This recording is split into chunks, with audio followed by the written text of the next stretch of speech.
बिस्मिल्लाहिर्रहमानिर्रहीम। अस्सलाम वालेकुम student. I am Wajid Ali combo, chemistry first year, chapter 3। और इस लेक्चर में हम दो टॉपिक्स डिस्कस कर रहे हैं, एक है थर्मोमीट्री और दूसरा जर्नल गैस इक्वेशन। तो हम आगाज करते हैं थर्मोमीट्री से।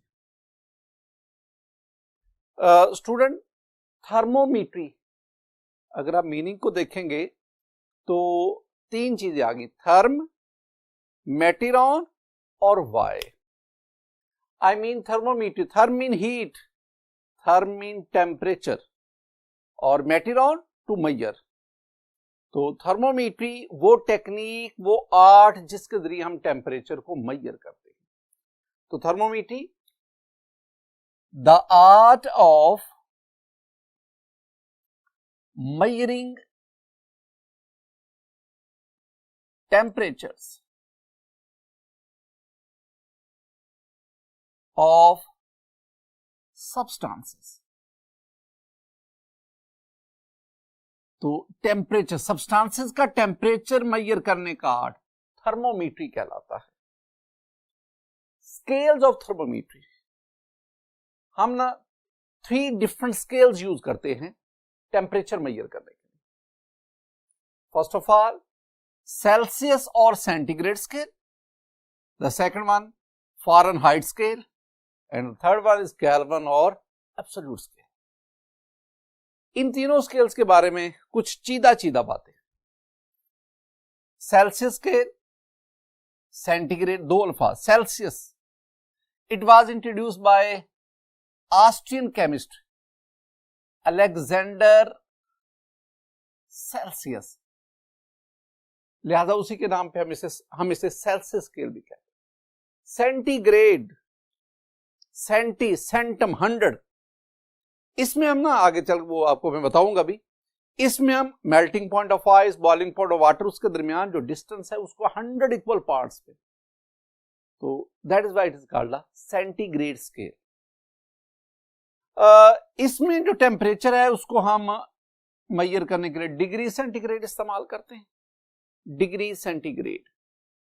और तीसरी बात, third world countries including Pakistan, third world countries जिसमें पाकिस्तान भी शामिल है, इसमें टेम्परेचर को मेजर करने के लिए जो स्केल आमतौर पर यूज होता है वो सेंटीग्रेड या सेल्सियस स्केल, यानी this one is the temperature scale, temperature scale in third world countries including Pakistan. The second one is Fahrenheit scale. This scale was introduced by Gabriel Daniel Fahrenheit. He was French scientist. He introduced this scale. Student, in this scale, when we measure the temperature, we represent is degree Fahrenheit. और तीसरी बात जो आपने ज़हन में रखनी है, in medical sciences, the temperature is measured on this scale. जब हम कहते हैं our body temperature 98.6, तो वो डिग्री सेंटीग्रेड या केल्विन नहीं है, वो फ़ारेनहाइट में। हम कहते हैं ना कि उसका जो बुखार है वो 102 है, 103 है, 104 है, तो वो जो हम बता रहे होते हैं ना टेम्परेचर 104 या 103 या 102, that is on Fahrenheit scale. यानी this scale is commonly used in medical science. The third one is Kelvin scale और it is also called absolute scale. Kelvin क्यों कहते हैं? It was introduced by Lord Kelvin. Lord Kelvin. So Lord Kelvin was a British scientist. He introduced, or this scale successfully verified the Charles law. दूसरी एक और बात, why it is called the absolute scale? Absolute scale. Absolute, हमें absolute के meaning जानने होंगे कि absolute हम कहते हैं किसे। स्टूडेंट, absolute का मतलब होता है इंतहा दर्जे का, जहां पे इंतहा भी खत्म हो जाए, हम उसे कहते हैं एब्सोल्यूट, इंतहा दर्जे का। यानी इसका मतलब है ये स्केल टेम्परेचर को इंतहा से शुरू करता है। और टेम्परेचर की इंतहा क्या है? जो लास्ट लेक्चर था चार्ल्स लॉ वाला, उसमें हमने पढ़ा था कि टेम्परेचर की इंतहा है जब मोलेकुलर मोशन सीज कर जाए। The average kinetic energy of molecule is called temperature. और जब मोलेकुलर मोशन सीज कर जाए, मॉलिक्यूल स्टॉप हो जाए, तो हम कहेंगे नाउ द टेम्परेचर इज 0। और उस 0 को हमने 0 केल्विन कहा था। जब मोलेकुलर मोशन सीज है, रुकी हुई है, दैट इज 0 केल्विन। अब थोड़ा सा मॉलिक्यूल मूव करेगा, दैट इज 1 केल्विन। थोड़ी सी स्पीड और बढ़ेगी, 2 केल्विन। हीट देने से काइनेटिक एनर्जी और बढ़ेगी, 3 केल्विन। जैसे जैसे आप उस सब्सटेंस को हीट करते जाएंगे, काइनेटिक एनर्जी बढ़ने से उसकी मूवमेंट फास्ट होती जाएगी और यूं केल्विन में टेम्परेचर इंक्रीज करता है। तो चूंकि इस स्केल में टेम्परेचर इंतहा से शुरू होता है, so this is also called absolute scale. Absolute, इंतहा, हम कहते हैं ही इज एब्सोल्यूट फूल, वो इंतहाई बेवकूफ है। ये ऐसा बेवकूफ है जिससे बेवकूफ भी पनाह मांगते। God is the absolute ruler of this universe. Allah ताला इस कायनात का मुतलकुल अनान हुक्मरान है। वो जो चाहे वही होता, कुन फयकून, उसने कह दिया हो गया। That is the absolute ruler. तो एब्सोल्यूट जो इंतहा दर्जे का, तो चूंकि ये स्केल टेम्परेचर को इंतहा से शुरू करता है, so it is also called absolute scale. First of all, it was introduced as Kelvin, so it is also called Kelvin scale. In this scale, the temperature measured is represented by K. We do not put a degree on K. ये last lecture में हम इसको explain कर चुके हैं। और तीसरी बात जो आपने याद रखनी है, student, in system international the unit of temperature is kelvin.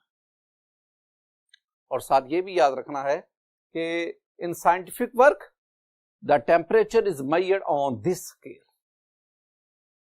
ये कुछ मैंने आपको तीनों स्केल्स के बारे में कोई इसकी हिस्ट्री बताई, इनके बारे में बुनियादी चीजें बताई। आइए जरा इन स्केल्स में, तीनों स्केल्स में जो स्केलिंग की गई है, जो ग्रेजुएशन की गई है, वो किस पैटर्न पे की गई।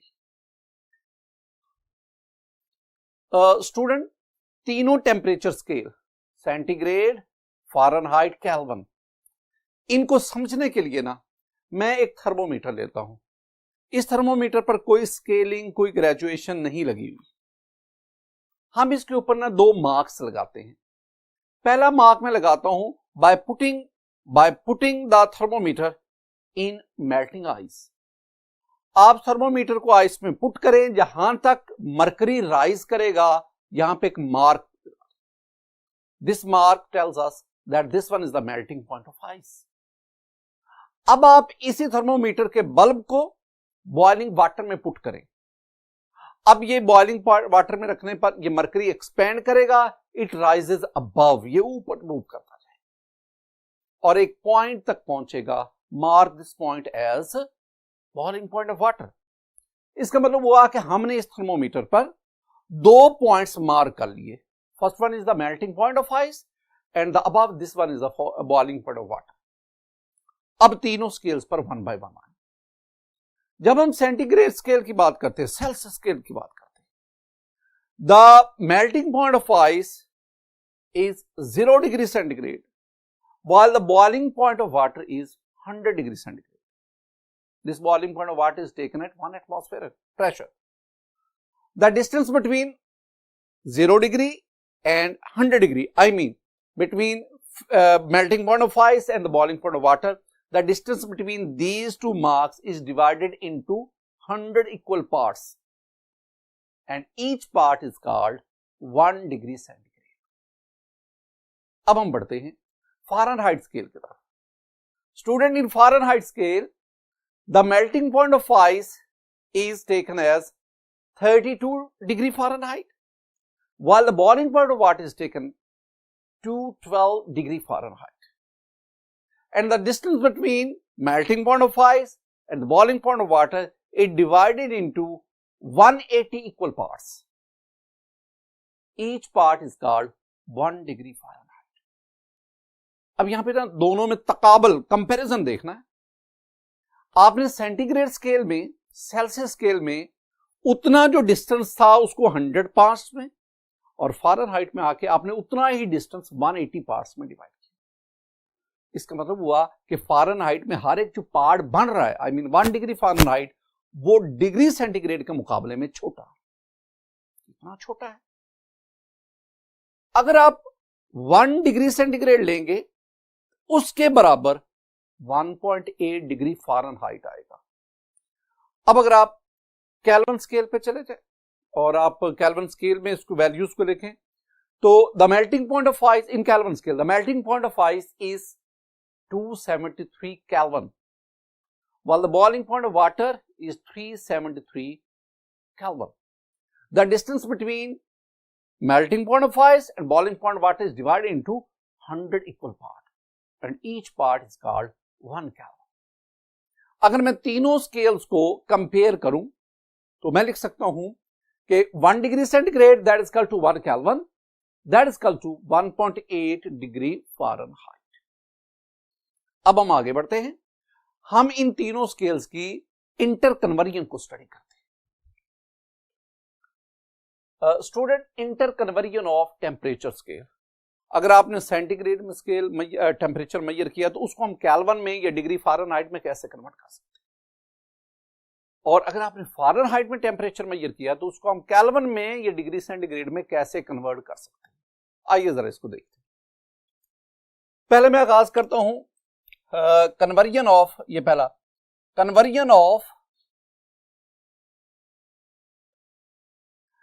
Degree Fahrenheit two degree centigrade. ये हमारा पहला टारगेट है. स्टूडेंट, मैं आपको एक फार्मूला बताता हूं, आप इस फार्मूला को यूज करके अपना आंसर ला सकते हैं. Formula, degree centigrade that is equal to 5/9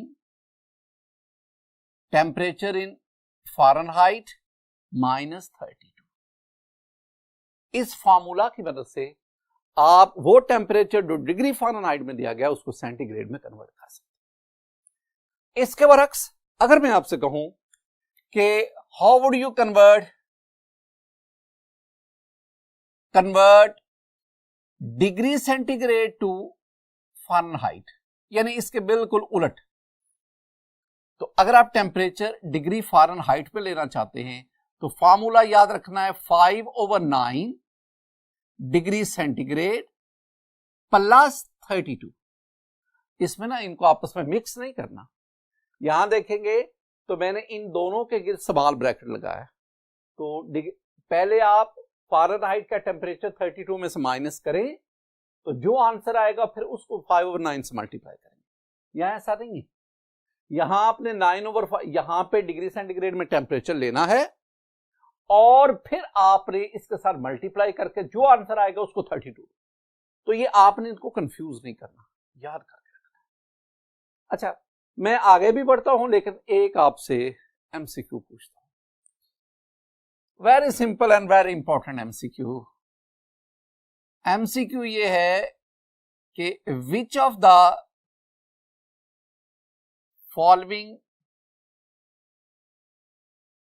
temperature is common on Celsius and Fahrenheit scale. कौन सा टेम्परेचर है जो दोनों स्केल्स पर कॉमन है, एक ही. Option A 0, option B 94, option C -40 and option D 212. तो इसका मतलब है आप ऊपर में से जो मर्जी वैल्यू पुट कर दें, कोई जो मर्जी रिलेशन ले, इनमें से जो राइट आंसर है, राइट ऑप्शन है, that is C. -40 is the temperature which is common in both centigrade scale and Fahrenheit scale. हम इसको वेरीफाई कर लेते. आप ना ये रिलेशन ले लो, मैं फर्ज कर रहा हूं कि this -40 is in degree centigrade, यानी we have -40 degree centigrade and we want to convert this -40 degree centigrade into Fahrenheit. Very simple. Degree Fahrenheit that is equal to 9/5 और ये हमने लिया -40 degree centigrade plus 32. Very simple calculation, student. 5 ones are 5, 5 8s are 40 और 8 9s are 72. So you have -72 plus 32. तो 72 minus का 32 plus का, अगर आप इसको एडजस्ट करेंगे तो you will have the -40 degree Fahrenheit. यानी आपने टेम्परेचर किस में लिया था? हमने लिया था -40 डिग्री सेंटीग्रेड में. जब आप उसको फ़ारेनहाइट में कन्वर्ट करने चले तो आपके पास आंसर आया -40 degree Fahrenheit. It means -40 is the temperature which is common on both these scales. You can also verify your answer by putting -40 degree Fahrenheit in this relation. आप यहां पे डिग्री फ़ारेनहाइट की जगह पे लिखोगे -40, इसको सॉल्व करोगे द आंसर विल बी -40. तो वो हमें क्या बताएगा कि अगर -40 डिग्री फ़ारेनहाइट लेंगे, सॉल्व करेंगे तो वो सेंटीग्रेड में भी -40 है. तो स्टूडेंट, ये जो दो मैंने आपको बातें समझाई, इसमें हमने पढ़ा कि हम किस तरह फ़ारेनहाइट को सेंटीग्रेड में और सेंटीग्रेड को फ़ारेनहाइट में करना. आगे हम बढ़ते हैं. तीसरा मेरे पास है conversion of degree centigrade to Kelvin. Temperature degree centigrade में है and you want to convert it into Kelvin. कैसे? Kelvin that is equal to temperature in degree centigrade plus 273. Very simple approach. Degree centigrade में जितना भी temperature आता है उसमें 273 add कर दो, केल्विन में आ जाएगा. मसलन मैं कहता हूं आपसे कि बेटा जी 10 डिग्री सेंटीग्रेड है, convert it into kelvin. Very simple. 10 degree plus 273, the answer is 283 Kelvin. मैं कहता हूं we have 100 degree centigrade. How would you convert it into Kelvin?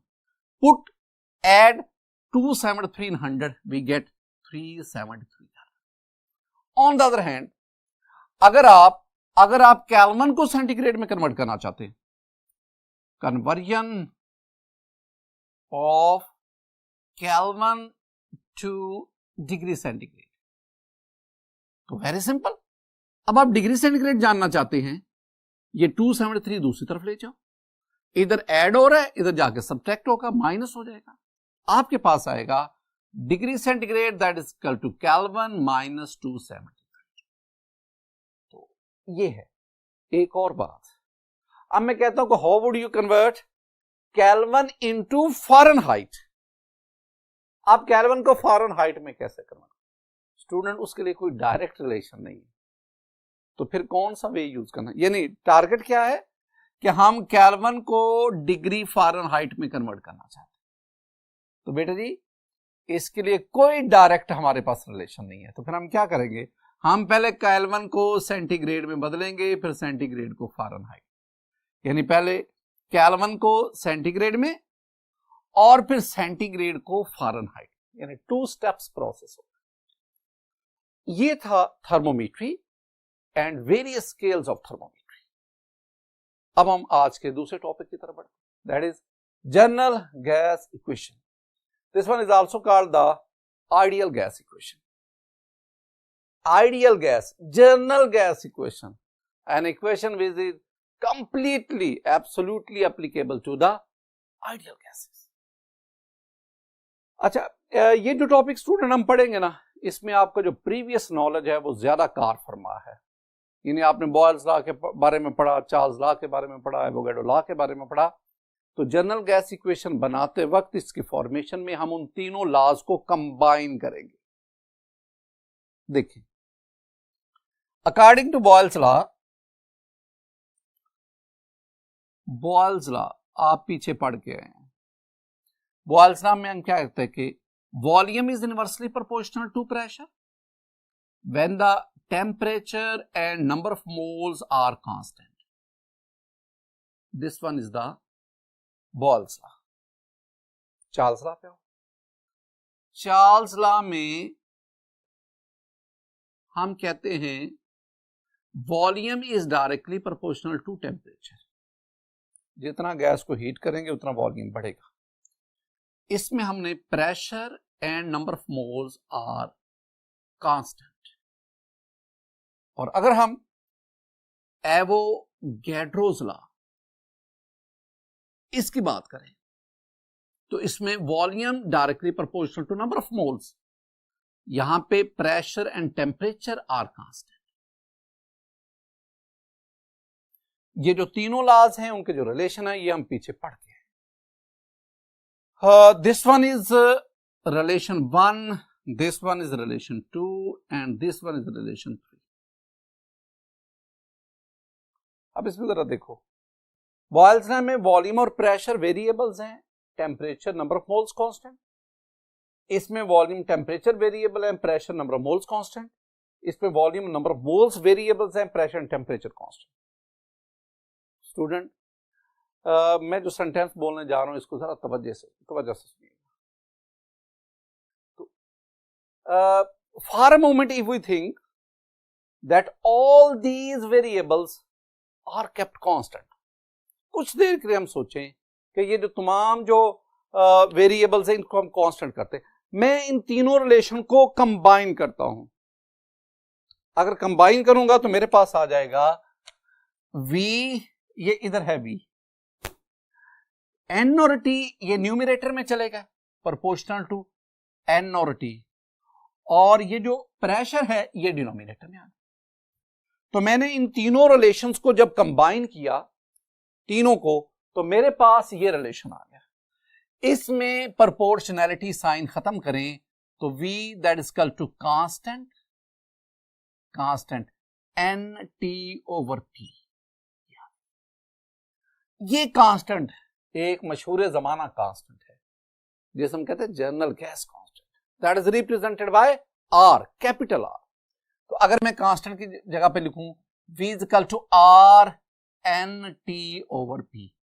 बेटा जी R के बारे में मैं आपसे क्या कह रहा हूं, this is general gas constant, this one is ideal gas constant. Ideal gas constant. अब इसमें अगर आप P को दूसरी तरफ ले जाएं तो ये आपके पास बन गया PV that is equal to nRT. This one is called the general gas equation. ये हमारे पास आ गई general gas equation. This one is the major form of, this one is the major form of general gas equation. अच्छा, मैं इसे major form क्यों कह रहा हूं, हमने ना जनरल गैस इक्वेशन की 5 डिफरेंट फॉर्म स्टडी करनी, लेकिन वो जो बाकी 4 हैं वो इससे हम फर्दर डिराइव करेंगे. तो this one is the mother general gas equation, major general gas equation. बाकी को हम इससे डिराइव करेंगे. स्टूडेंट, अगर मैं for 1 mole of a gas, यही जनरल गैस इक्वेशन जो है ना PV is equal to nRT, मैं 1 मोल गैस के ले लेता हूं, I mean n that is equal to 1. तो n की जगह पे 1 पुट करें तो आपके पास आएगा PV that is equal to RT. अगर मैं T को इधर ले जाऊं तो ये बन जाएगा PV/T that is equal to R. अगर आप प्रेशर, वॉल्यूम और टेम्परेचर इसकी 2 डिफरेंट वैल्यूज के लिए इसको पुट करें, यानी initial pressure, volume and temperature and final pressure, volume and temperature, फिर हमारे पास रिलेशन बनेगा P1 V1/T1 that is equal to P2 V2/T2 that is equal to R. This one is the second form of general gas equation. ये हमारे पास second form of general gas equation. अब देखें, ये जो second form है इसको हमने first form से डिराइव किया है. The very simple change is हमने फर्स्ट फॉर्म में नंबर ऑफ मोल्स 1 ले लिए। अगर आप फर्स्ट फॉर्म में तो जनरल फॉर्म जो है अगर उसमें मोल्स की तादाद एक रखेंगे तो फिर आपके पास उसकी ये सेकंड फॉर्म है। तो इन दोनों से relevant student you have a lot of numericals, और एग्जाम में भी ना जो न्यूमेरिकल टाइप एमसीक्यूज आते हैं ना उनको आप इन इक्वेशन के बेस पे सॉल्व करते हैं। और अगर एंट्री टेस्ट वगैरह लेवल पे चले जाएं, एमडी कैट आ गया, ई कैट आ गया, डिफरेंट जो पब्लिक सेक्टर या प्राइवेट सेक्टर में जो यूनिवर्सिटीज है उनके जो एंट्रेंस टेस्ट होते हैं उसमें भी जो क्वेश्चंस आते हैं ना जनरल गैस इक्वेशंस वो भी न्यूमेरिकल टाइप आते हैं, और उन क्वेश्चन के सोल्यूशन के लिए आपको इन इक्वेशंस का सहारा लेना पड़ता है। अब नेक्स्ट बढ़ते हैं स्टूडेंट। अब तक जो हमने काम किया ना, हमने गैस लॉज को कंबाइन किया और हमारे पास ये जनरल गैस इक्वेशन आ गई। अब हम क्या करना चाहते हैं, हम देखना चाहते हैं क्या इस जनरल गैस इक्वेशन में उन गैस लॉज की झलक नजर आती है।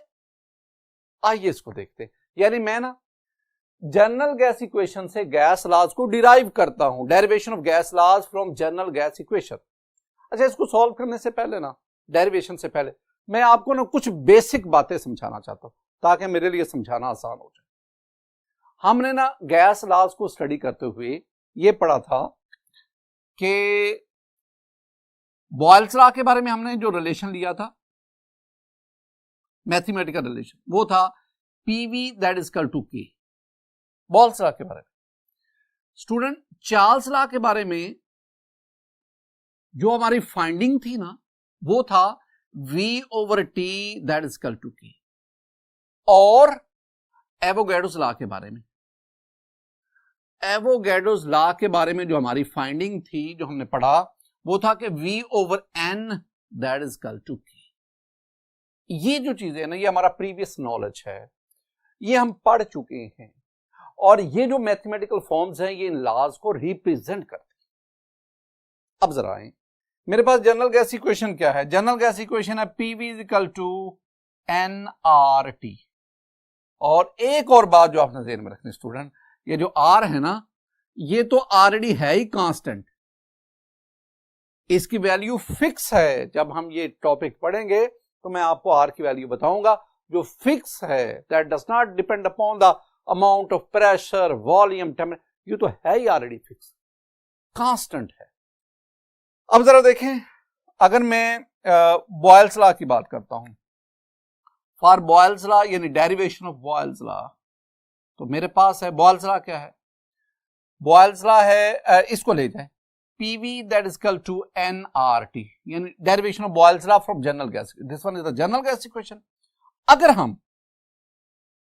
अगर हम number of moles, temperature and R, वो जो ऑलरेडी, वो तो है ही already constant, if N, T and R are constant,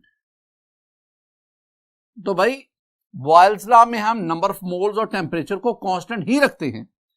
अगर ये तीनों चीजें कांस्टेंट हो जाएंगी तो मेरे पास हो जाएगा PV that is equal to constant, और कांस्टेंट को मैं के कहता हूं, तो मेरे पास ये आ जाएगा PV that is equal to K, and this PV is equal to K, this one is the Boyle's law. अब दूसरी बात, अगर आप चार्ल्स लॉ की बात करें, चार्ल्स लॉ में आप जानते हैं, मैं दोबारा जनरल गैस इक्वेशन की, अब मैं जनरल गैस इक्वेशन में क्या करूंगा, मैं इस T को इधर ले आऊंगा, डिनोमिनेटर में आ जाएगी, और P उधर जाके डिनोमिनेटर में चल जाएगी, तो मेरे पास डिनोमिनेटर बटे के अंदर नीचे, तो मेरे पास ये हो जाएगा V over T, T इधर आ गया, that is equal to NR over P। Student, अगर आप इफ N, P एंड R आर कांस्टेंट, अब अगर आप इन तीन चीजों को कांस्टेंट रखें, यानी ये राइट हैंड साइड पे तीनों चीजें अगर ये कांस्टेंट होंगी, you will get V over T that is equal to constant, and this one is the Charles law.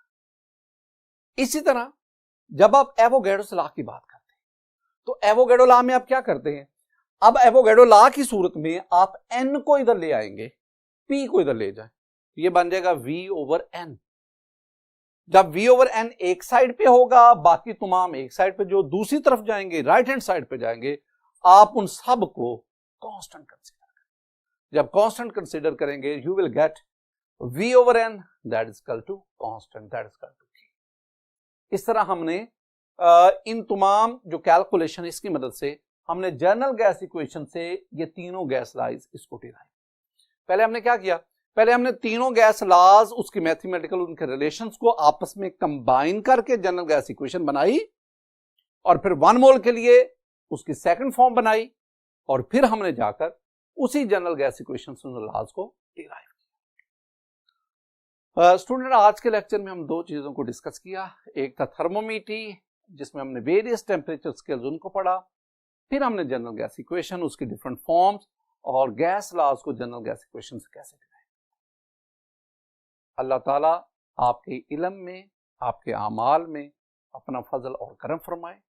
अल्लाह ताला हमेशा आपको हक और सच बोलने की और इस पर कायम रहने की तौफीक दे।